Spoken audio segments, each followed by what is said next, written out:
मैं विशाल भाजन आज आपको बताने वाला हूं कि सीयूटी 2023 में मैथमेटिक्स पढ़ने की आपकी स्ट्रेटेजी क्या होनी चाहिए कि किस तरीके से अगर हम पढ़े तो हम इंडिया के टॉप यूनिवर्सिटी के टॉप कॉलेज में कैसे एडमिशन ले सकते हैं।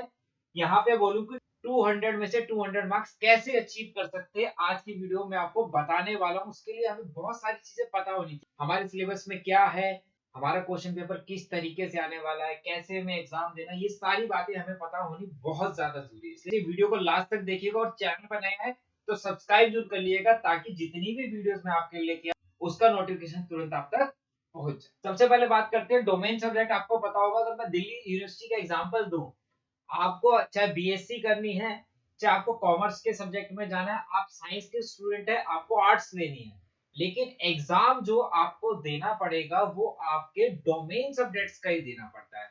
मतलब डोमेन का मतलब क्या हुआ यहाँ पे, डोमेन का मतलब होता है जो क्लास 12th में आपके पास सब्जेक्ट्स है, आपको वही सब्जेक्ट में एग्जाम देना पड़ेगा। लेकिन वहां पे आप अपने कोर्सेज चूज कर सकते हैं। जैसे आपको पॉलिटिकल साइंस चाहिए, या आपको कोई बीएससी में एडमिशन चाहिए, तो यूनिवर्सिटी के अकॉर्डिंग आपको दिल्ली यूनिवर्सिटी के अकॉर्डिंग आपको अपने डोमेन सब्जेक्ट ही देने पड़ेंगे एग्जाम्स के अंदर। अगर आपका मैथमेटिक्स है, फिजिक्स है, केमिस्ट्री, आपको वो ही देना है जो आप क्लास 12th में पढ़ रहे हैं।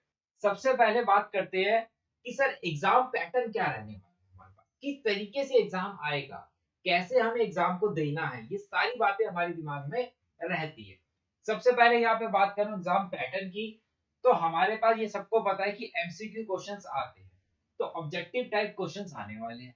सर कितने क्वेश्चंस आने वाले हैं, कितने हमें उसमें से करने हैं, हर क्वेश्चन में कितने मार्क्स मिलेंगे, और अगर हम गलत करते हैं तो कितने मार्क्स कटने वाले हैं। तो हमारे पास एक तो एमसीक्यू बेस्ड क्वेश्चन आने वाले, ये क्लियर बात है सबको। दूसरा, ये एनटीए करा रहा है तो ये कंप्यूटर बेस्ड होगा। आपको किसी सेंटर में जाना है क्योंकि एमसीक्यू है, वहां पे आपको कंप्यूटर बेस्ड एग्जाम होगा उस सेंटर के अंदर। और फिर बात आती है कि सर कितने मार्क्स का होगा पेपर। तो आपके पास क्वेश्चन जो आते हैं, टोटल नंबर ऑफ क्वेश्चन जो आते हैं 50 आते हैं आपके पास मैथमेटिक्स के अंदर। 50 भी कैसे आते हैं, 50 के अंदर दो सेक्शन आते हैं। दो सेक्शन कैसे आते हैं हमारे पास, यहाँ पे देखेंगे, there will be one question paper that will contain two sections. Section A, section A compulsory है। किसके लिए कंपलसरी रहता है भाई, ये रहता है अप्लाइड मैथ्स और कोर मैथ्स दोनों के लिए ये सेक्शन कंपलसरी रहता है, जिसके अंदर 15 क्वेश्चन होते हैं और 15 के 15 क्वेश्चन आपको अटेम्प्ट करने होते हैं। फिर आता है B1 and B2 section. B1 जो होता है हमारा सेक्शन, ये कोर मैथमेटिक्स वालों के लिए होता है, और B2 जो होता है ये होता है अप्लाइड मैथमेटिक्स वालों के लिए। मतलब ए तो कंपलसरी होता ही होता है हम लोगों के लिए। B1 और B2 में से कोई एक सेक्शन आपको करने हैं, ऐसे नहीं कि कुछ B1 से कर लिया कुछ B2 से, नहीं। आपके पास इस सेक्शन के अंदर जो आते हैं, इस सेक्शन में 15 क्वेश्चन आते हैं और 15 ही कंपलसरी रहते हैं सबके लिए, कोई चॉइस। B1 या B2 के अंदर जो आते हैं, टोटल नंबर ऑफ क्वेश्चन जो आते हैं वो आते हैं 35, जिसके अंदर से आपको 25 करने हैं। मतलब 10 क्वेश्चन आप छोड़ सकते हैं, 25 इसमें से करने हैं, 15 इसमें से करने हैं, तो टोटल आपको इसका मतलब कितने करने हैं, 40। कितने में से, 50। तो 10 क्वेश्चन आप इसमें से छोड़ सकते हैं, 25 करने और 15 इसमें से करने ही करने हैं। पहली बात तो क्लियर। 40 क्वेश्चन आपको करने हैं, 5 नंबर का एक क्वेश्चन है, अगर आप सही करते हैं तो 5 नंबर आपको मिलते हैं सही क्वेश्चन करने पे। हाँ, 1 मार्क्स डिडक्ट हो जाता है आपका गलत करने पे, एक नंबर काट लिया जाएगा अगर आप कोई क्वेश्चन गलत करते हैं। ठीक, ये हमारी मार्किंग स्कीम है। नंबर ऑफ क्वेश्चंस आपको पता लग गए कितने सेक्शन में करने हैं।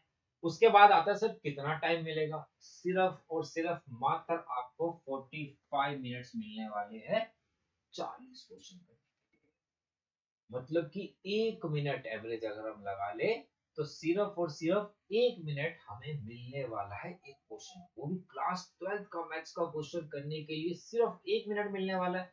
सर इंटीग्रेशन का क्वेश्चन तो बहुत बड़ा होता है, सिर्फ एओआई का तो बहुत बड़ा होगा, किस तरीके से हम कर पाएंगे 1 मिनट में, क्या पॉसिबल होगा, बिल्कुल पॉसिबल हो पाएगा।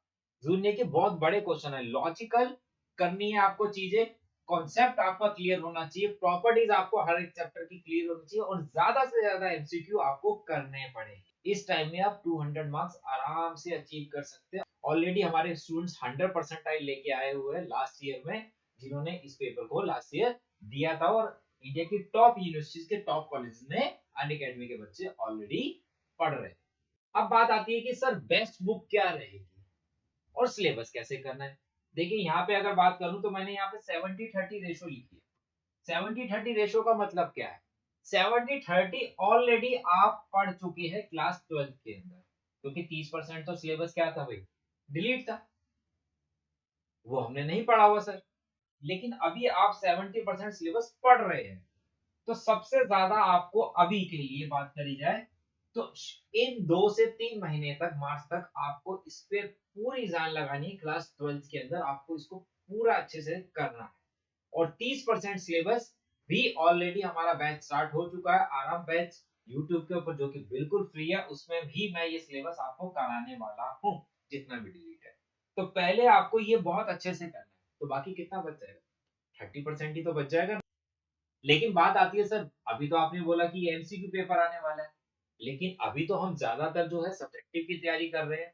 आपके एमसीक्यू ऑलरेडी 12th में आ रहे हैं, केस बेस्ड स्टडी क्वेश्चंस आ रहे हैं, इसलिए आप ज्यादा से ज्यादा एमसीक्यू की प्रैक्टिस कर सकते हो। ऑलरेडी हमारी अनअकैडमी में भी क्लासेस होती है, जहाँ पे हम बहुत सारे पॉल्स करते हैं।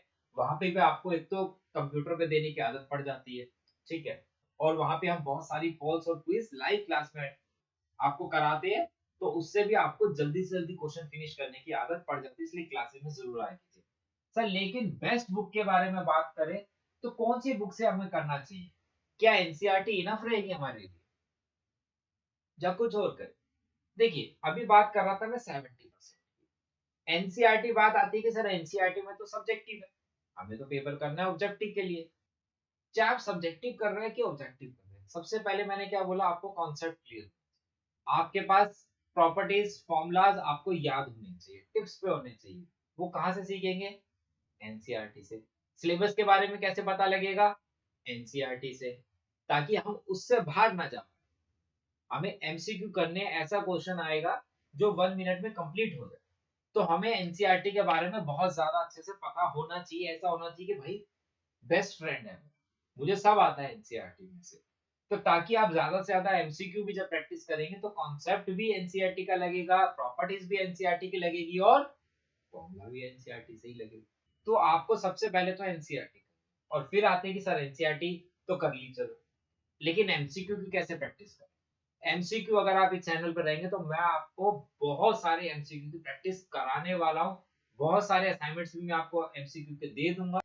अगर आपके पास अच्छा मटेरियल नहीं है, वो सच्ची में मार्केट में अच्छा मटेरियल नहीं है एमसीक्यू के लिए, तो वो सारे मैं मटेरियल आपको प्रोवाइड कर दूंगा।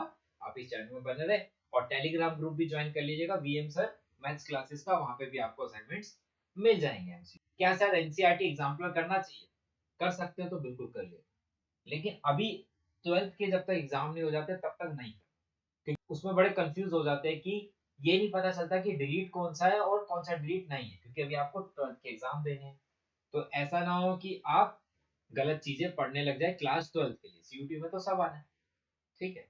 तो ऐसा ना हो कि आप ज्यादा टाइम उस पार्ट पे लगा दे जो सीबीएसई में नहीं आने वाला। ऑलरेडी ये 30% जब कराऊंगा तो मैं सारी चीजें आपको करा दूं। अब सबसे ज्यादा जरूरी होता है आपके लिए डेली रिवीजन। अब बच्चे क्या करते हैं, सिलेबस को बढ़ाते चले जाते हैं।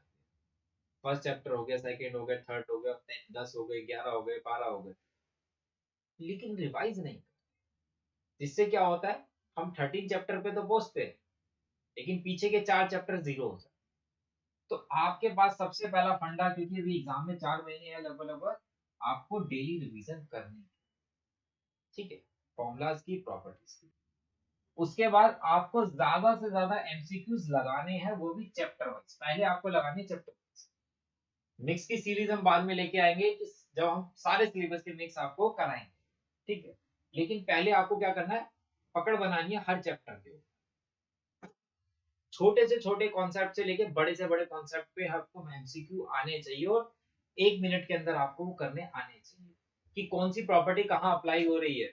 क्योंकि ज्यादातर अगर आप देखोगे तो प्रॉपर्टी बेस्ड क्वेश्चन ही आएंगे, कॉन्सेप्ट बेस्ड क्वेश्चन ही आएंगे, जिसमें कम टाइम लगेगा। लेकिन टीचर चेक करता है कि आपका कॉन्सेप्ट कितना क्लियर है उस क्वेश्चन के लिए, क्या आपको वो कर पाओगे कि नहीं कर पाओगे। फिर बात आती है मॉक टेस्ट की, आपको ज्यादा से ज्यादा टेस्ट देने पड़ते हैं। तो आपको ज्यादा से ज्यादा मॉक टेस्ट देने, जैसे मैंने अभी बताया कि अनअकैडमी पे हमारी लाइव क्विज़ेस होती है, जहाँ पे हम क्लास के अंदर मैं आपको खुद लाइव पोल्स कराता हूँ, तो वहां ज्यादा से ज्यादा टेस्ट की प्रैक्टिस करिए, क्योंकि वहां कम टाइम हम लेते हैं और ज्यादा क्वेश्चंस करते हैं। ठीक है, एक तो वो ज्यादा कम टाइम में ज्यादा क्वेश्चंस हो गए, एमसीक्यू हो गए, कंप्यूटर बेस हो गया, आपको देना आ जाता है कैसे एग्जाम देना होता है, तो आपकी सारा फंडा वहां पे क्लियर होने वाला है। अब आपका जितना भी टाइम बचा है, सबसे पहले आपको क्या करना है, 70% बहुत अच्छे से सिलेबस करके रखना है। उसके साथ उससे ज्यादा भी करेंगे हम, लेकिन 70% पे तो आपको पकड़ बना के रखनी है, जो 12th में ऑलरेडी ज्यादा से ज्यादा एमसीक्यूज करने हैं। जितनी भी क्लासेस हो रही है उसमें आपको आना ही आना है। और अभी भी आपको सीयूटी से रिगार्डिंग कुछ भी पूछना हो, स्ट्रेटेजी के रिगार्डिंग कैसे पढ़ना है, कोई भी डाउट बचा हो, तो आप कमेंट बॉक्स में कमेंट करके पूछ सकते हैं, मैं आपको रिप्लाई करने की जरूर कोशिश करूंगा। ठीक है, इसलिए चैनल पर नए हैं तो सब्सक्राइब जरूर कर लीजिएगा बेटा, और वीडियो अच्छी लगी हो तो ज्यादा से ज्यादा शेयर भी कीजिए।